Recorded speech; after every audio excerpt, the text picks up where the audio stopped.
Olá, sejam todos bem-vindos ao canal do Aprovação PGE. Em instantes, a sua aula de revisão vai começar. Mas antes disso, deixa eu te fazer um convite. No dia 11 de novembro, teremos a Black Friday do Aprovação PGE com descontos incríveis, oferta em dobro e deixa eu te falar. Se você clicar no link que está aqui nessa descrição, você vai ter acesso a todas as informações e de quebra a um curso gratuito de jurisprudência. O nosso mapa da jurisprudência, estudo direcionado dos informativos do STF, do STJ. Basta se inscrever na nossa Black que você já vai ter acesso imediato a esse curso de forma gratuita. Então não perde tempo, se inscreve na nossa Black e agora uma boa revisão. Olá pessoal, tudo bem? Satisfação enorme estar de volta aqui pelo APGE, dessa vez para uma revisão final em Direito Processual Civil para as provas de PGE Mato Grosso, Tocantins e Espírito Santo. Meu nome é Gustavo Faria, pela próxima hora eu vou trazer aqui os temas mais pulsantes do Direito Processual Civil, notadamente sob a perspectiva dos tribunais superiores, e tenho certeza que ela vai te ajudar a deixar aí o seu estoque teórico mais revigorado, digamos assim, para os seus próximos exames. Vamos lá? Vocês já têm aí o nosso material, os nossos slides, que vão ajudar a deixar a nossa aula mais dinâmica e, sem perda de tempo, a gente já entra no nosso primeiro tema, em que a gente vai destacar algumas questões aqui relativas às normas fundamentais do processo.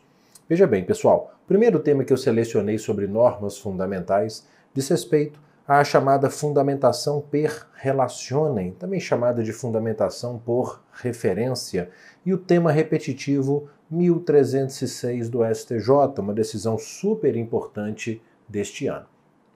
Muitos vão se lembrar que a fundamentação per relationem é aquela técnica decisória por meio da qual o julgador ele reproduz trechos de decisão anterior, de documento ou de parecer constante dos autos, incorporando-o às suas razões de decidir. É o que ocorre, por exemplo, quando o juiz adota como fundamento de seu pronunciamento um parecer do Ministério Público que naquele feito oficiou como fiscal da ordem jurídica. Veja, o CPC, de forma geral, ele é omisso em relação a esse tema. Muito embora ele tenha uma exceção expressa a essa possibilidade de fundamentação per relacionem, quando ele trata da fundamentação por referência em sede de agravo interno. Por quê, pessoal? Porque o artigo 1021, parágrafo 3º do Código, veda a fundamentação per relacionem nesse recurso, porque é dito que é vedado ao relator limitar-se à reprodução dos fundamentos da sua própria decisão, da decisão agravada, para julgar improcedente o agravo interno. Então, o que nós temos no CPC é apenas uma situação excepcional de vedação à fundamentação per relationem. E quanto aos tribunais superiores, eles vêm de longa data reconhecendo a legitimidade da fundamentação por referência. Veja, o STJ, inclusive, tem até uma súmula em que ele admite o uso dessa fundamentação em sede de processos disciplinares. Entretanto, muito cuidado. O próprio STJ, em julgados mais recentes, ele passou a impor certos limites ao uso dessa técnica decisória, exigindo que o magistrado, ao fazer a chamada fundamentação per relationem, ele acrescente fundamentos próprios à decisão, mesmo que de forma sucinta, demonstrando ali de uma forma explícita qual é a pertinência entre aquela decisão anterior, aquele documento ou aquele parecer e as particularidades do caso concreto. Veja, aqui no informativo 725, ele destaca que a fundamentação per relationem ela é admitida quando o órgão julgador refere-se a uma anterior decisão ou documento constante nos autos, apontando, de forma expressa, mesmo que minimamente, a ligação entre ele e o julgamento presente. E o último capítulo dessa história veio, então, neste ano, quando o STJ julgou o tema repetitivo 1306, em que ele confirma aquilo que vinha decidindo sobre o tema e também se manifestou sobre a vedação expressa lá do artigo 1021, parágrafo 3º, relativa ao agravo interno. Veja comigo.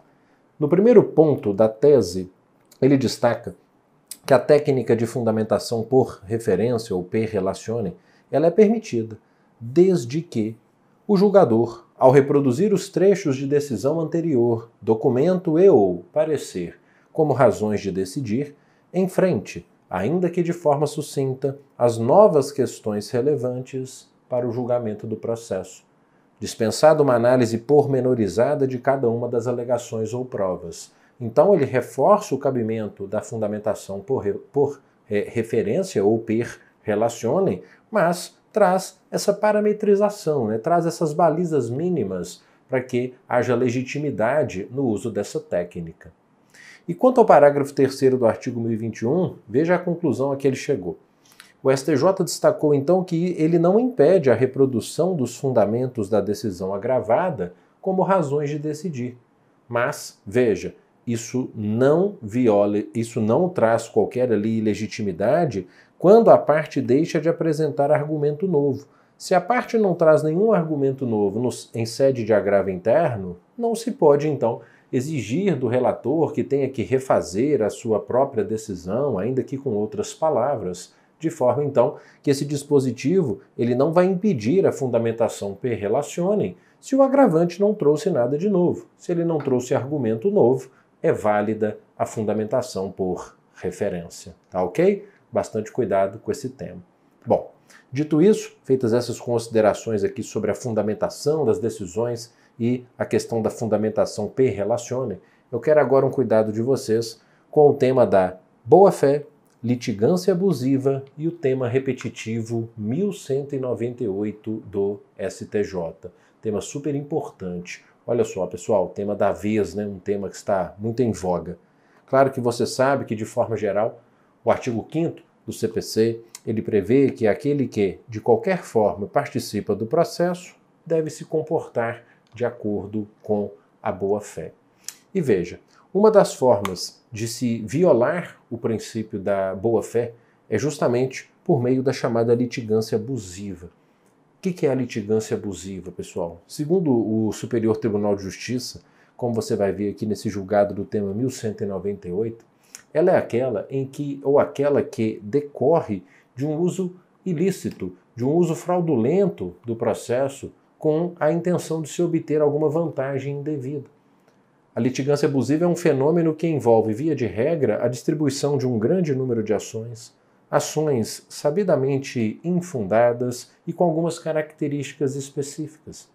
Por exemplo, petições iniciais repetitivas, genéricas, que narram fatos que nunca aconteceram, inicial sem documentos mínimos de comprovação desses fatos e até mesmo o uso de documentos falsificados, procurações muito antigas, às vezes com inserção manual de dados, procurações de pessoas já falecidas, entre outras características.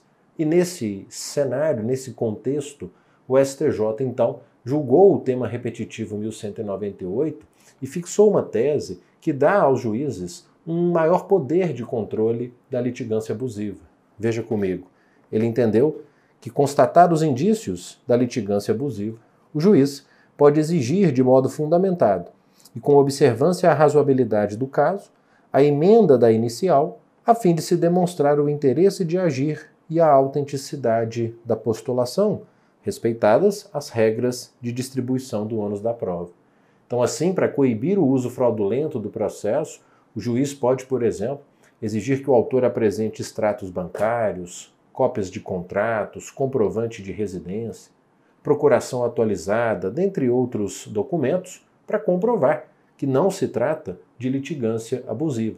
Isso sem prejuízo de eventual inversão do ônus da prova, para que esses objetivos sejam alcançados. Então, muito cuidado com o tema 1198, tema de litigância abusiva. Você ainda vai encontrar litigância predatória como uma forma de se referir a isso? Sim, mas o CNJ, o Conselho Nacional de Justiça e também o STJ têm dado preferência para o uso da expressão litigância abusiva, já que litigância predatória traz uma carga pejorativa que então tem feito com que se deixe de lado essa expressão, tá bom? Outro ponto importante que quero abordar com vocês diz respeito à competência e cooperação judiciária nacional. Também temos julgados importantes aqui do Superior Tribunal de Justiça. Um primeiro deles vai dizer respeito à determinação da competência e à regra da perpetuatio jurisdictionis. Claro que você está se lembrando que o artigo 43 do CPC estabelece que a competência no processo civil ela é determinada no momento do registro ou da distribuição da petição inicial, permanecendo a mesma até o final do processo. De forma que são irrelevantes, grifem essa palavra, eventuais modificações de fato ou de direito que ocorram no curso do processo, que ocorram posteriormente. São irrelevantes, de forma geral, essas modificações posteriores. Entretanto, são relevantes, vejam essas exceções, são relevantes as seguintes modificações posteriores. Se houver supressão de um órgão judiciário, ou ainda se houver uma alteração em regra de competência absoluta. Nesses casos, haverá então um deslocamento de competência, aqui então afastando-se a ideia da perpetuatio jurisdictionis. Vejam que o artigo 43 traz duas exceções à regra da perpetuatio. O que o STJ fez em recentíssimo julgado, um julgado muito importante, foi trazer uma terceira exceção. Veja, aqui no informativo edição extraordinária 15, ele destacou que essa regra que estamos estudando ela pode ser superada, excepcionalmente, quando se constatar que o juízo perante o qual tramita a ação não é adequado ou conveniente para processá-lo e julgá-lo. Ele adotou aqui a teoria do forum non conveniens. Se o juízo, mesmo que em tese seja competente para julgar a demanda, e se chegar à conclusão que por alguma particularidade do caso ele não é adequado ou conveniente para processar e julgar aquela demanda, poderá haver um deslocamento de competência. Aqui no caso concreto, o réu da ação ele estava, na visão do STJ, exercendo influência indevida sobre os órgãos judiciários daquele Estado por conta de uma posição de poder que ele ocupava.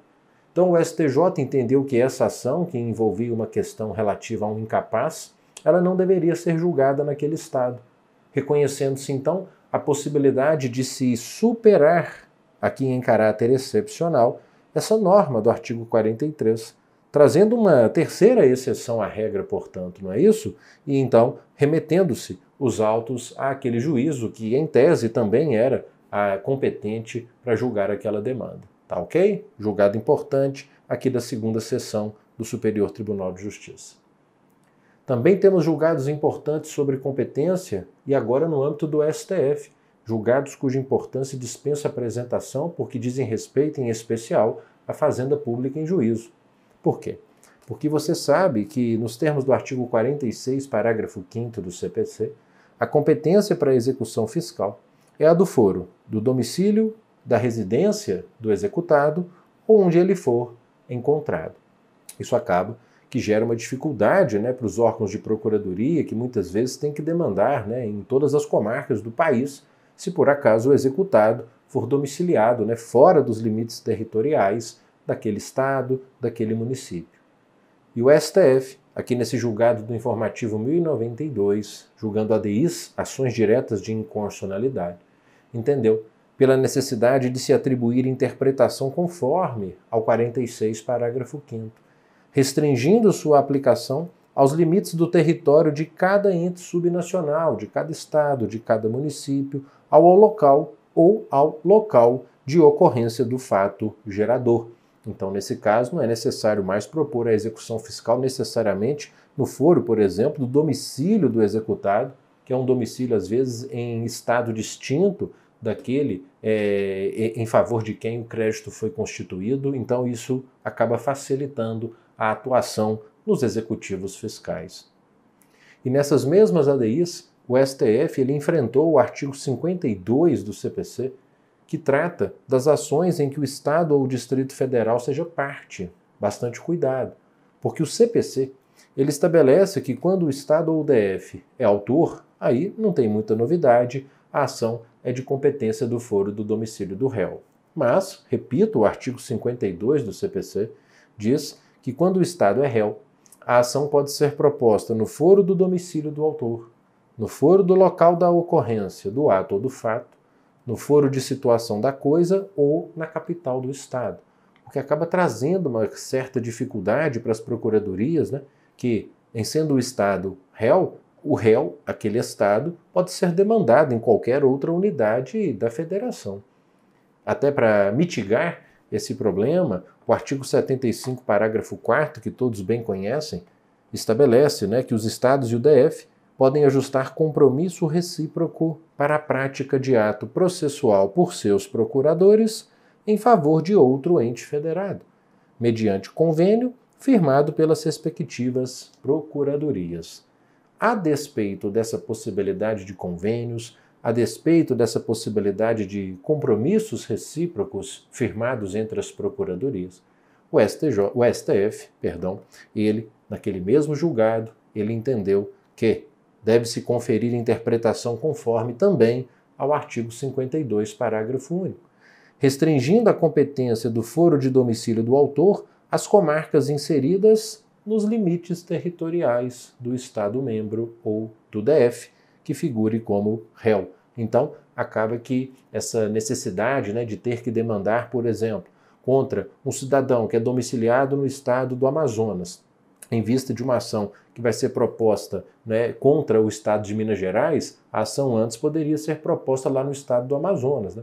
Agora, essa liberdade ela é dada àqueles que têm um domicílio nos limites territoriais do Estado-membro ou do Distrito Federal, não é isso? Então, muita atenção, julgado com cara de prova, informativo 1092. Outro tema que jamais poderia faltar sobre competência para a gente fechar, para dizer respeito à modificação da competência por conexão e continência. Tema clássico de prova, não é isso? Claro que você sabe que o artigo 55 do CPC traz o conceito de conexão. São conexas duas ou mais ações quando elas tiverem o mesmo pedido ou a mesma causa de pedir. Então, são situações em que, por exemplo, imagine, o autor postula contra o réu um pagamento de uma multa decorrente do descumprimento de uma cláusula contratual, e esse réu, em paralelo, propõe uma ação contra o mesmo autor, né, contra aquele autor da primeira ação, dessa vez postulando a mesma multa, mas com base no descumprimento de uma outra cláusula contratual. Essas ações são conexas porque elas têm o mesmo pedido. Ou ações que tenham a mesma causa de pedir. Imagine, o locador propõe uma ação cobrando aluguéis atrasados do locatário e, em paralelo, o locatário propõe uma consignação em pagamento dos valores que entende devidos. Naturalmente, tendo aqui essas duas ações a mesma causa de pedir, a mesma relação de direito material que dá base a essas ações, há uma relação de conexão. Qual é a consequência para a conexão? Reunião das ações, essa é a regra, de ofício ou a requerimento. Onde as ações serão reunidas no juízo prevento. E qual que é o juízo prevento? É o que primeiro despachou o cítice? Não. É onde primeiramente houve a citação? Não. O juízo prevento é aquele onde houve primeiramente o registro ou a distribuição da petição inicial. É isso que torna o juízo prevento. Agora, muito cuidado, porque embora o Código fale em reunião de ações conexas, o parágrafo 3º do artigo 55 trouxe uma importante inovação com o Código vigente, ao permitir a reunião de ações, mesmo que entre elas não haja conexão. Quando? Quando, embora não tenham o mesmo pedido ou a mesma causa de pedir, haja um risco de prolação de decisões conflitantes ou contraditórias se os processos forem decididos separadamente. Então, nesses casos, mesmo que não haja conexão entre os feitos, o juízo pode determinar, de ofício ou a requerimento, a reunião dessas demandas. Muita atenção para essa possibilidade do parágrafo 3º. E claro, muito cuidado com os conceitos para não misturar o de conexão com o de continência, porque se conexão é a identidade de pedido ou causa de pedir, a continência ocorre quando há identidade de partes e causa de pedir, e o pedido de uma ação, por ser mais amplo, abrange o das demais. Aquela velha história, né, do contém está contido. A está contido em B, B contém A, não é isso? Eu tenho situações aqui em que, por exemplo, na primeira ação, o autor cobra do devedor algumas parcelas vencidas de um negócio. E numa segunda ação, o autor propõe uma ação novamente contra aquele mesmo réu, fazendo dessa vez a cobrança da totalidade das parcelas vencidas. Vejam, mesmas partes, a mesma causa de pedir, mas o pedido da segunda, por ser mais amplo, abrange o da primeira. Nesse caso, a ação com pedido mais restrito é a chamada ação contida, não é isso? E a ação com pedido mais amplo é a chamada ação continente. E qual é a consequência em caso de continência? Será que é sempre a reunião das ações? Não. Depende de qual ação foi proposta em primeiro lugar. Porque o artigo 57 dispõe que quando houver continência e a ação continente tiver sido proposta anteriormente, primeiro foi proposta a continente, depois a contida. Nesse caso, extingue-se sem resolução de mérito a ação contida. Falta interesse de agir nesse caso, né? Porque tudo que se pede na primeira já está sendo repetido na segunda. Agora, caso contrário, ou seja, proposta primeiro a ação contida e depois a continente, aí sim, nesse caso, as ações serão reunidas no juízo prevento, tá bom? Muita atenção, muito cuidado com esse ponto. Cuidado também com o ponto envolvendo aqui a chamada cooperação judiciária nacional. Veja, temos alguns pontos importantes envolvendo aqui essa possibilidade, do estabelecimento de técnicas de diálogo, de comunicação, de cooperação entre os órgãos do Poder Judiciário. O CPC ele vai muito além das simples cartas, cartas precatórias, cartas de ordem, e institui um regime de cooperação judiciária entre os órgãos do Poder Judiciário, inclusive de ramos diferentes. Veja, quando se fala em atos de cooperação judiciária, primeiramente destaque que o CPC, é claro, ao deixar muito aberto aqui o campo para a prática de qualquer ato processual, atos de comunicação, como citações e intimações, atos executórios, atos probatórios, qualquer ato processual pode ser objeto de cooperação. Esse pedido de cooperação, que lembrem-se, prescinde de forma específica. Olha só, a gente não está mais aí, agarrado àquelas formalidades das cartas precatórias, das cartas de ordem, por qualquer forma, inclusive por maneiras informais, como ofícios, e-mails, enfim, formas eletrônicas de maneira geral. Então, não se exige forma específica para que se formule um pedido de cooperação jurisdicional. E esses pedidos, eles podem ser executados como, olha o que me interessa aqui, me interessa o pedido executado por meio de atos concertados. Veja, quando se fala em atos concertados, a gente fala num acordo, num concerto entre órgãos judiciários para a prática de certos atos. É um verdadeiro negócio jurídico, entre juízos, disciplinando ali a prática de um ato ou de um complexo de atos processuais.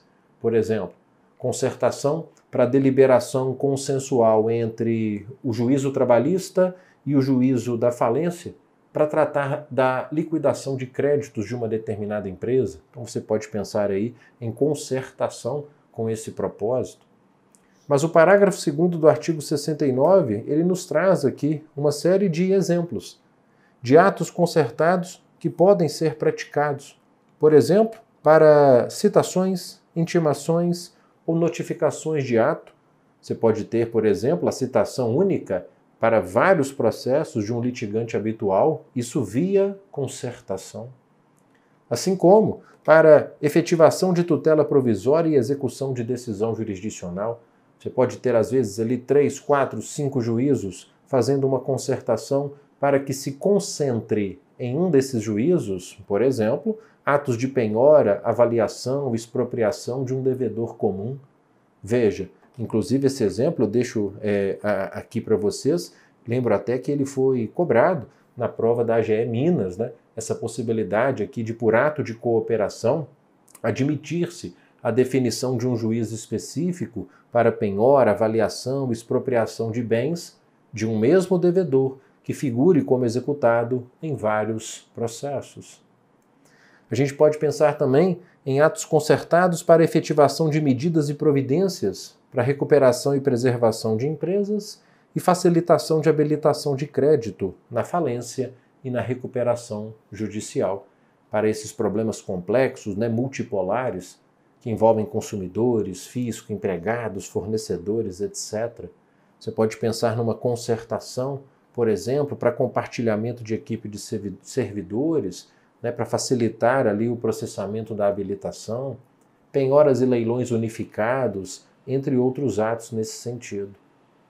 Assim como também centralização de processos repetitivos. A gente pode, por exemplo, imaginar a centralização para decidir uma questão de fato repetitiva. Nada impede que, nesses casos, percebam, os juízos cooperantes por ato concertado centralizem a decisão num único juízo acerca de uma determinada questão de fato repetitiva. Olha como é ampla a possibilidade de atos concertados. E para fechar, veja, atos concertados para obtenção e apresentação de provas e coleta de depoimentos. Aqui para aquelas hipóteses de conexão probatória entre causas, não é isso? Em que se promove por meio de atos concertados a produção de uma prova única acerca de um fato comum. Prova essa que será servível a vários processos, e depois de produzida, ela passa a ser exportada para cada um deles. Perceba então que a cooperação ela busca racionalizar a atividade jurisdicional, reduzir custos, favorecer a duração razoável do processo. Esse é um tema sempre importante, então eu quis deixá-lo aqui sob o seu radar. Mais importante ainda, nosso próximo tema, vamos falar sobre honorários advocatícios, com algumas questões específicas aqui relacionadas à Fazenda. Começando com uma importantíssima decisão, na verdade com duas importantíssimas decisões envolvendo honorários, Fazenda Pública e os temas 1190 e 1105 do STJ. Primeiramente, quanto ao tema 1190, a gente está se referindo aos honorários advocatícios no cumprimento de sentença contra a Fazenda.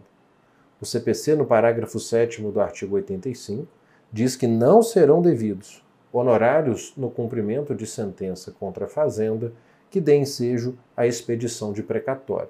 Então, se eu vou inaugurar um cumprimento de sentença de R$200 mil contra a Fazenda, veja, em princípio, não haverá honorários na fase de cumprimento de sentença, a menos que a Fazenda apresente impugnação e seja derrotada. O que esse dispositivo nos dá é uma impressão, por uma interpretação a contrário senso, que, no cumprimento de sentença que dê ensejo à formação de RPV, haverá honorários advocatícios. Esse era o entendimento que prevalecia até o STJ julgar o tema 1190, onde então ele passou a entender que, se não houver impugnação, não são devidos honorários, mesmo que o crédito esteja submetido a RPV. Então, facilitou para sua prova. Hoje, cumprimento de sentença contra a Fazenda só dá ensejo à fixação de honorários se houver resistência, Se a Fazenda impugna, a Fazenda perde. Não havendo impugnação, seja uma execução que dê ensejo a precatório ou uma execução que dê ensejo a RPV, não há honorários. Quanto ao tema 1105, ele veio para confirmar a súmula 111 do STJ, que muitos vão se lembrar, diz que os honorários advocatícios em ações previdenciárias não incidem sobre prestações vencidas após a sentença. O intuito da súmula foi, como muitos vão se lembrar, o de desestimular o prolongamento da demanda pelo advogado, que poderia se beneficiar com a demora se os seus honorários levassem em consideração aquelas prestações vencidas após a sentença, ali num possível conflito de interesses com o cliente. E aí, ao julgar o tema repetitivo 1105, o STJ decidiu que continua eficaz e aplicável a súmula 111. Então ele ratifica a súmula 111. Muito cuidado. Cuidado também, ainda por falar em honorários, na questão envolvendo honorários por equidade e os temas repetitivos 1313 e 1076 do STJ. Você sabe que o CPC, desde o código anterior, ele prevê algumas situações em que o juiz ele pode fixar honorários por equidade, por critério equitativo, ali ele então fixa de acordo com o seu critério pessoal, o seu critério subjetivo, né? Ele não fica apegado a alíquotas de honorários de 10%, 20%, ele fixa honorários por apreciação equitativa. O Código ele sofreu uma alteração em 2022 para que fosse introduzido um parágrafo que é o 6º-A ao artigo 85 e que, de certa forma, quis limitar essa possibilidade de honorários por equidade, porque ele dispõe que se o valor da condenação ou do proveito econômico obtido ou o valor atualizado da causa for líquido ou liquidável, vejam, é proibida a apreciação equitativa, devendo ser aplicados os parágrafos 2º e 3º, com aqueles honorários, com aqueles percentuais, né, de 10 a 20, quando é particular, ou os percentuais contra a fazenda lá do parágrafo 3º. É vedada a apreciação equitativa, salvo nas hipóteses do parágrafo 8º. Quais são as hipóteses do parágrafo 8º em que se admite fixação de honorários por equidade? Vamos lá? São 3. Primeira, causas em que for inestimável o proveito econômico. Causas ambientais, ações de Estado, ações de família, por exemplo. Causas em que for irrisório, ou seja, insignificante o proveito econômico. Ou ainda, se o valor da causa for muito baixo. Nessas 3 hipóteses, o CPC diz que o juiz fixará honorários por apreciação equitativa, sem se restringir àqueles percentuais, àquelas alíquotas dos parágrafos 2º e 3º. Mas veja, para não deixar o juiz muito livre, né, para fixar honorários somente com base em seus critérios subjetivos, aquela mesma lei de 2022 que acrescentou o parágrafo 6º-A, ela também acrescentou o parágrafo 8º-A, que traz um parâmetro, traz balizas para o magistrado, ao dispor que, na hipótese do parágrafo 8º, para fins de fixação equitativa de honorários, o juiz ele deve observar os valores do Conselho Seccional da OAB, os valores da tabela da ordem, ou o limite mínimo de 10% lá do parágrafo 2º, aplicando-se o que for maior. Então, repito, o CPC trouxe parâmetros, trouxe balizas para que o magistrado não fique completamente livre naquelas hipóteses em que é admitida a fixação de honorários por equidade. E aí, cuidado, 2 julgados importantíssimos do STJ sobre esse parágrafo 8º-A. Primeiro, aqui nesse julgado do informativo 864, o STJ decidiu, em julgado da primeira turma, que essa previsão ela serve apenas como referencial.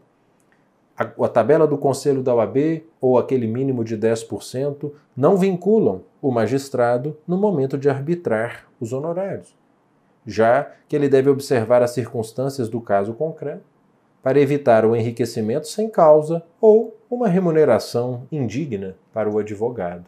Então, de certa forma, arrefecendo, mitigando ali o rigor da norma. E ainda mais importante, aqui agora no tema repetitivo 1313, olha só, o STJ decidiu, olha que julgado com cara de prova. Eu acho que talvez de toda a aula de hoje é o que tem mais cara de prova.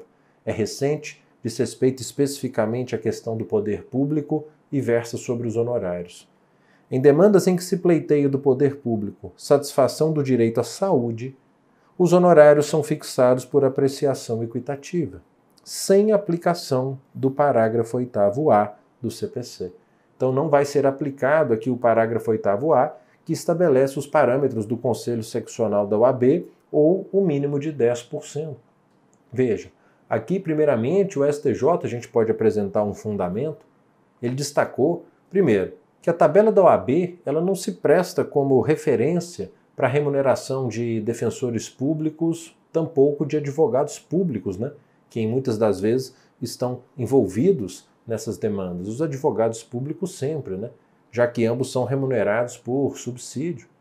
Além disso, ele ressaltou que aquele percentual mínimo de 10%, né, que é a outra opção, ele não rege as condenações impostas à fazenda, as quais se submetem àquele regramento específico lá do parágrafo 3º, né, que tenho certeza que você se lembra, que traz ali aquela escala, né, regressiva de alíquotas, quanto maior for a condenação. Então, muita atenção, vamos ler de novo? Nas demandas em que se pleiteia do poder público a satisfação do direito à saúde, os honorários são fixados por equidade sem aplicação do parágrafo 8º-A. E por fim, vou voltar ao slide. Voltei. Vou apagar tudo para a gente pegar o último tema repetitivo. Você viu que uma das hipóteses de fixação de honorários por equidade é quando o valor da causa for muito baixo.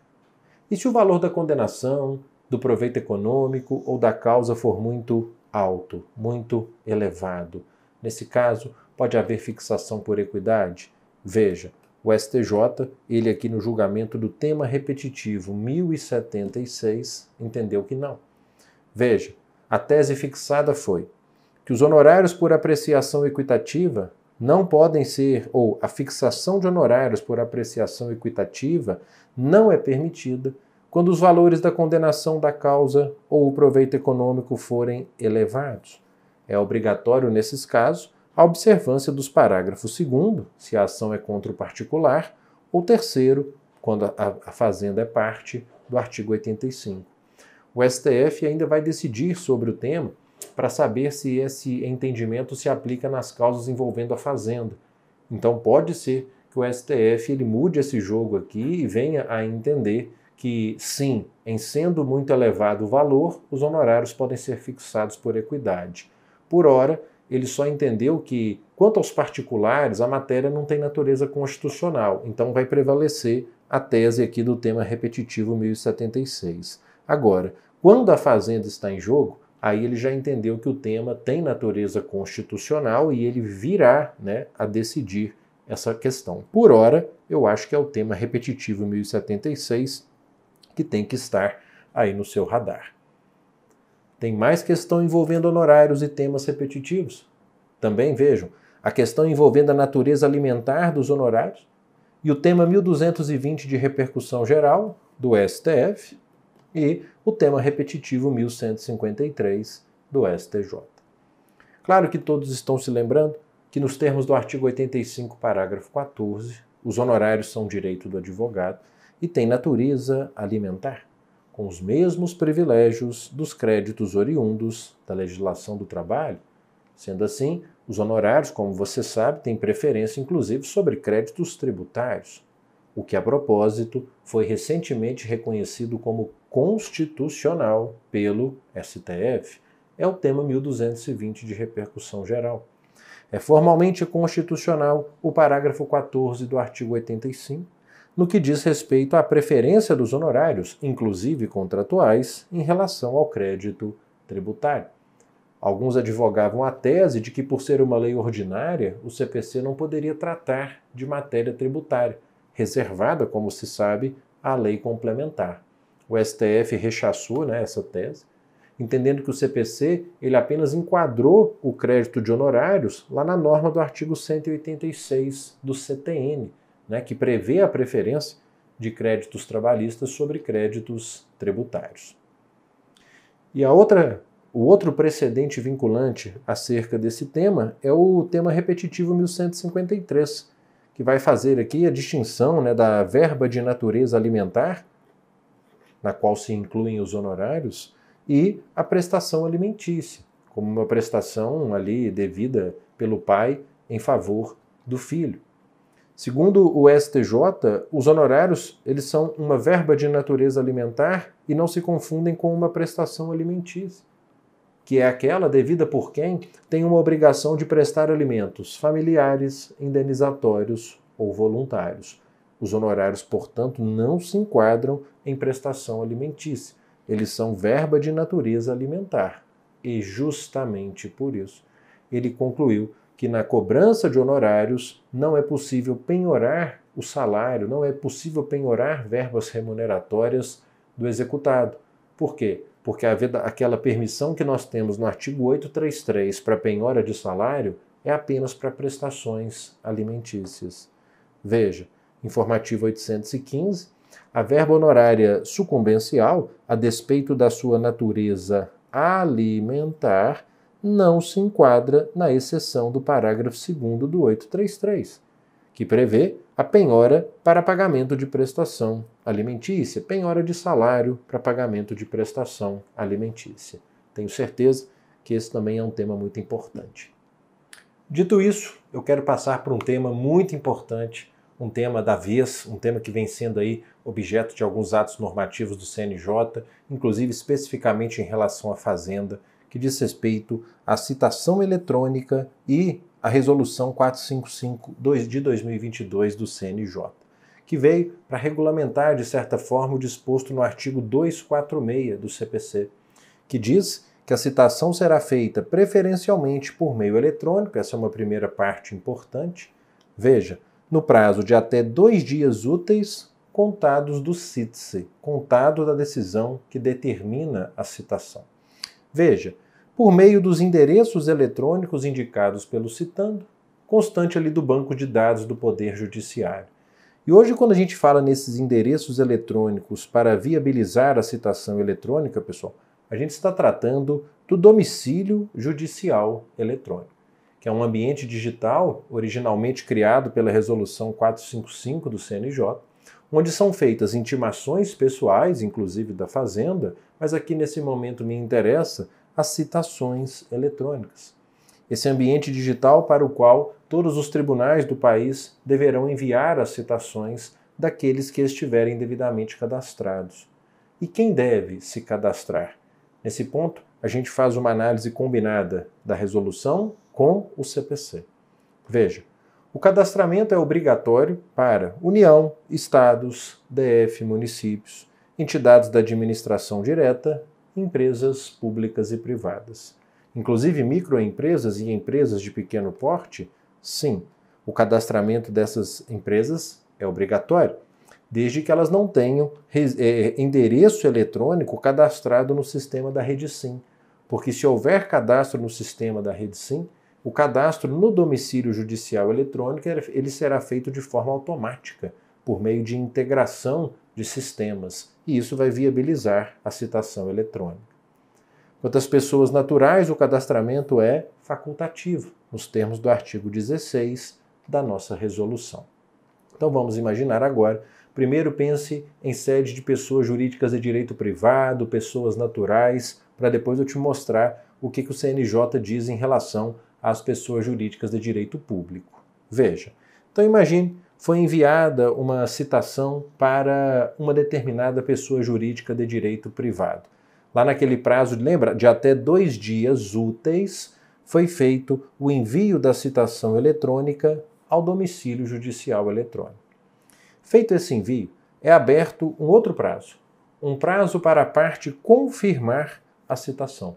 Esse prazo ele é de 3 dias úteis a contar do recebimento. Do recebimento, leia-se, da data do envio da comunicação eletrônica ao domicílio judicial eletrônico.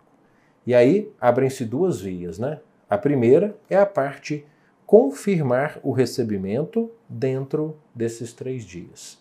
Se a parte confirma o recebimento, pessoal, a gente vai puxar aqui o artigo 231, inciso 9,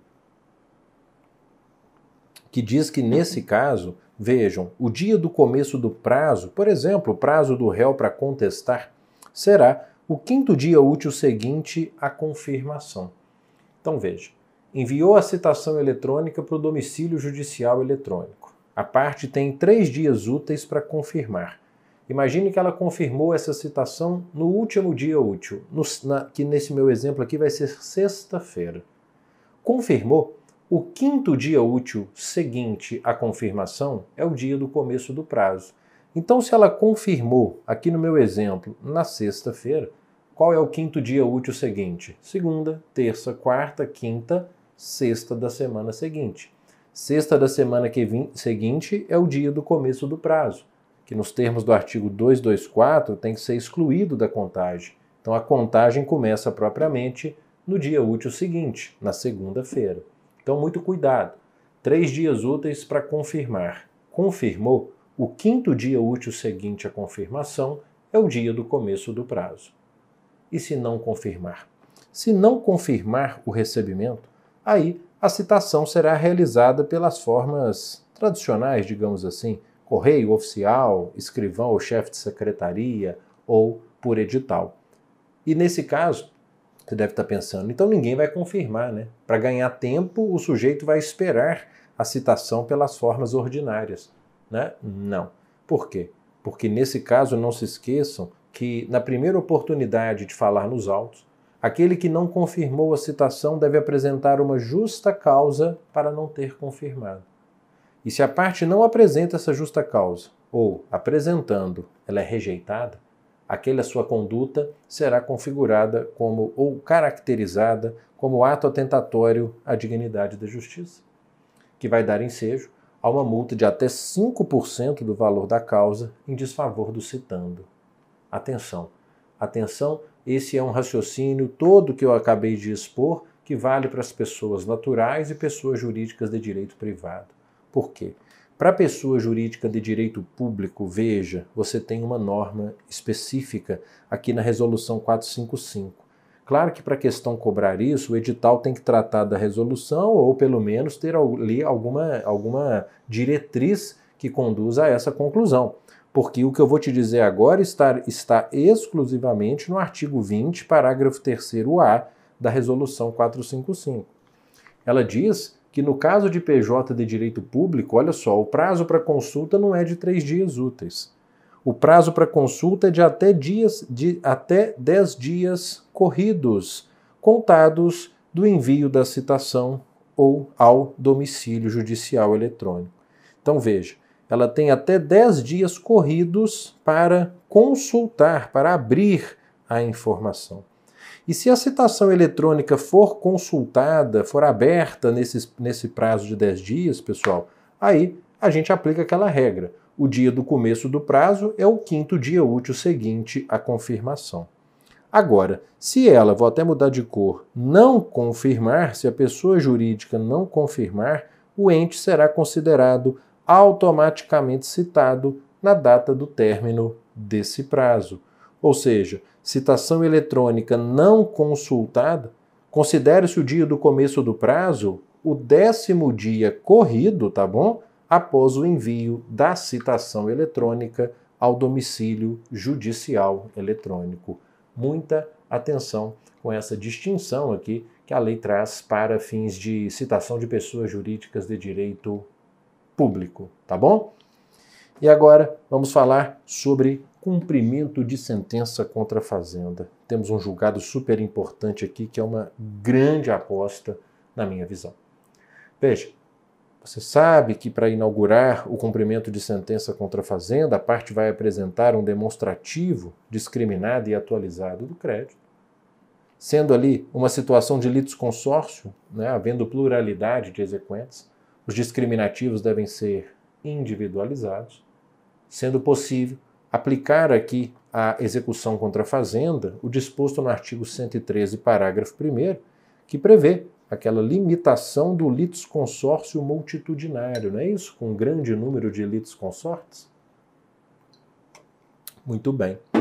E aí, feita essa iniciação pela parte, você sabe, a Fazenda ela é intimada pessoalmente. Hoje, intimação pessoal é pelo domicílio judicial eletrônico, né? Sim, aquele mesmo da citação. Para querendo, no prazo de 30 dias, que a gente não vai duplicar porque é prazo próprio para a Fazenda, nos próprios autos, impugnar a execução. E o que ela pode arguir nessa impugnação? E aqui tem um ponto que nós vamos fechar com chave de ouro, que eu tenho grande expectativa dessa decisão para a nossa prova. Veja, a primeira hipótese, eu vou passar mais rápido pelas que menos me interessam, tá? Ela pode arguir a falta ou a nulidade da citação, se o processo ocorreu à revelia. Pode-se arguir ilegitimidade de parte. Vejam, inexequibilidade do título. Imagine uma sentença que não foi submetida ao reexame necessário e a parte está executando. Ou inexigibilidade da obrigação, é nessa que a gente tem que voltar já já. Excesso de execução ou cumulação indevida de execuções. Lembrando que, segundo o CPC, ao arguir excesso de execução, cumpre a executada declarar de imediato o valor que entende correto, sob pena de não conhecimento dessa arguição. Todavia, há aqui alguns julgados do STJ, como esse do informativo 691, segundo o qual essa alegação da fazenda de excesso sem apresentação da memória de cálculos não acarreta necessariamente o não conhecimento da arguição. O STJ entendeu que se o juiz pode, inclusive de ofício, remeter os autos para a contadoria para se apurar eventuais incorreções, é razoável conceder prazo para a fazenda apresentar a respectiva planilha. Além disso, incompetência absoluta ou relativa, causas supervenientes ao trânsito em julgado da sentença, como pagamento, novação, prescrição, transação, etc., sendo essas as defesas dedutíveis na impugnação. Aí a alegação de impedimento e de suspeição, Gustavo? Não.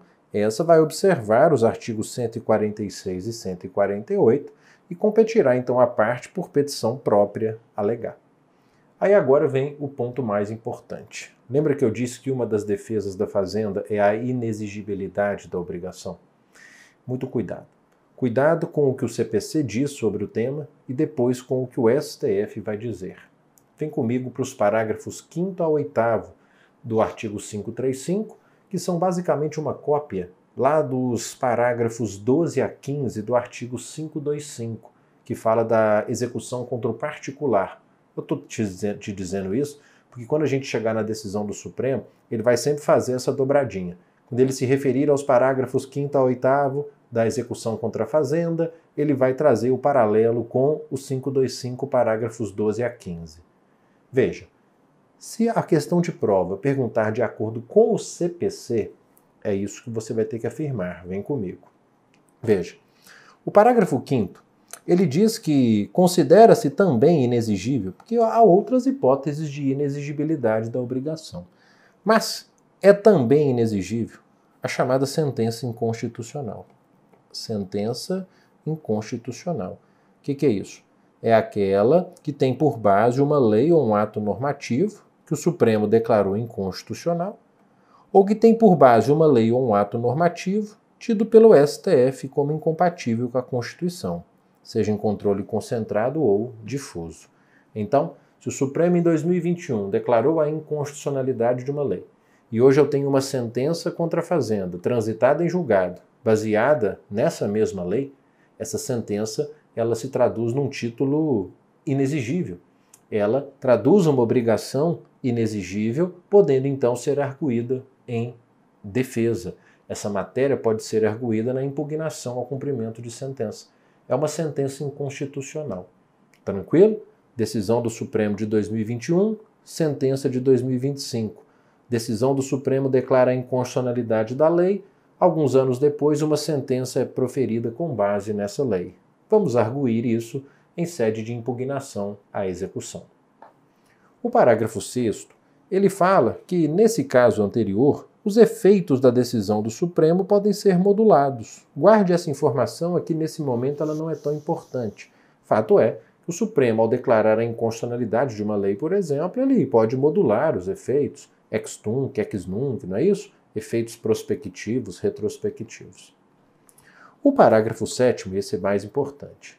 Ele lembra que a decisão do Supremo, essa a que se refere o parágrafo 5º, deve ter sido proferida antes do trânsito em julgado. Foi o que eu disse, lembra? Decisão do Supremo de 2021, decisão de primeiro grau de 2025, aplicando a lei que o Supremo declarou inconstitucional.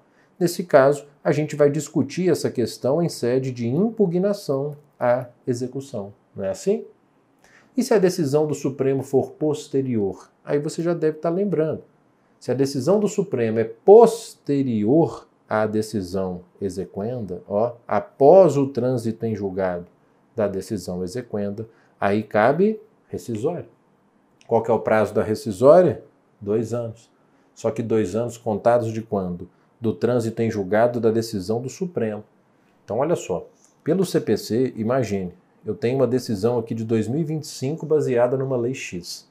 Eu executo essa decisão, ponho o dinheiro no bolso, gasto o dinheiro, e em 2047, o Supremo ele declara a lei em que se baseou aquela sentença inconstitucional.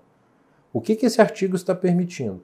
Ele está permitindo que eu proponha até 2049 uma ação rescisória para atacar as decisões transitadas em julgado em momento anterior. Olha que insegurança jurídica. Se falar de acordo com o CPC, as respostas são essas. Agora, o STF, julgando uma questão de ordem numa ação rescisória em 2025, em abril deste ano, ele deu novos contornos para essa história. Veja, a tese ela é dividida, vamos chamar aqui em um caput e em 3 partes. Vamos começar aqui pela introdução, vamos chamar assim por esse caput. Veja, aqui é o que eu disse, ó, ele sempre faz menção aos parágrafos do 525 e do 535, porque eles são equivalentes, tá? Só que aqui é na execução contra o particular, aqui é na execução contra a fazenda. Ele vai dizer que esses parágrafos, vamos para o que me interessa, né? O parágrafo 8º do 535 deve ser interpretado conforme a Constituição, com efeitos ex nunc, ou seja, essa interpretação que a gente vai ver agora é com efeitos prospectivos, no seguinte sentido: com a declaração de inconstitucionalidade do parágrafo 7º do 535. A gente vai entender isso quando a gente chegar no ponto 3 da tese. Vamos lá. Ponto 1. Em cada caso, o Supremo poderá definir os efeitos temporais de seus precedentes vinculantes e sua repercussão sobre a coisa julgada, estabelecendo inclusive a extensão da retroação para fins da ação rescisória ou até mesmo seu não cabimento, diante de risco de lesão à segurança ou risco ao interesse social. Então aqui, gente, convenhamos, ele nada mais fez do que confirmar, né, o parágrafo 6º do artigo 535, que diz que os efeitos da decisão do Supremo, né, podem ser modulados no tempo para favorecer a segurança jurídica. Então aqui ele reafirma essa possibilidade de modulação. A parte 2 é mais importante. Ele diz que na ausência de manifestação expressa, né, se não houve modulação, os efeitos retroativos de eventual rescisão não excederão 5 anos do ajuizamento da rescisória, cujo prazo de 2 anos, você já sabe, né, é contado do trânsito em julgado da decisão do Supremo. Então o que ele está dizendo aqui é o seguinte: a rescisória continua podendo ser proposta no prazo de 2 anos. 2 anos do trânsito em julgado da decisão do STF. Mas, se essa rescisória for acolhida, os efeitos retroativos da rescisão, eles não excederão 5 anos da data do ajuizamento da ação. Então a gente ganha em segurança jurídica, né? Porque naquele nosso exemplo, então, de nada adiantaria propor a rescisória em 2049, uma vez que eventuais efeitos de uma rescisão não excederiam 5 anos para trás, né? Então até 2044. Se a decisão era de 2025, não vai atingi-la. Então o STF deu aqui, né, uma nova roupagem para a questão da segurança jurídica envolvendo a rescisória. E a parte 3, ela diz que o interessado poderá apresentar arguição de inexigibilidade do título amparado em norma constitucional ou interpretação considerada inconstitucional, atenção, seja a decisão do STF anterior, seja a decisão do STF posterior ao trânsito em julgado, salvo preclusão. Entenda-se, é aqui que a gente entra com a declaração de inconstitucionalidade do parágrafo 7º do 535, porque ele diz que a alegação de inexigibilidade da obrigação só pode ser feita se a decisão do Supremo for anterior ao trânsito em julgado da decisão exequenda. O que ele está dizendo agora, então, é: se a decisão do Supremo for posterior ao trânsito em julgado, eu ainda posso arguir em sede de impugnação à execução a inexigibilidade da obrigação, desde que haja tempo para isso, desde que o prazo para impugnar ainda não tenha se encerrado. Se já se encerrou, aí já há preclusão, tem que entrar com a rescisória. Mas mesmo que a decisão, repito, mesmo que a decisão do Supremo seja posterior ao trânsito em julgado da decisão exequenda, eu posso alegar isso em sede de impugnação à execução. Repito, desde que não tenha havido preclusão, porque se o prazo para impugnar já se encerrou, aí não tem como impugnar. Aí somente por ação rescisória. Fala que não é um julgado com muita cara de prova, com muitos reflexos nas ações envolvendo o poder público, tá ok? Então, pessoal, é isso. Tentei aqui nessa hora trazer maior conteúdo possível. Tentei ser dinâmico, mas sem comprometer, né, a compreensão dos institutos. Espero que tenha sido útil essa nossa revisão para as provas PGE, Mato Grosso, Tocantins e Espírito Santo. Meu Instagram é prof_Gustavo Fari. Vai ser um prazer recebê-lo por lá e receber as melhores notícias em relação a essas provas, tá bom? Desejo-lhe muito sucesso e aguardo aí as mais alvissareiras notícias, tá ok? Um forte abraço a todos, até a próxima.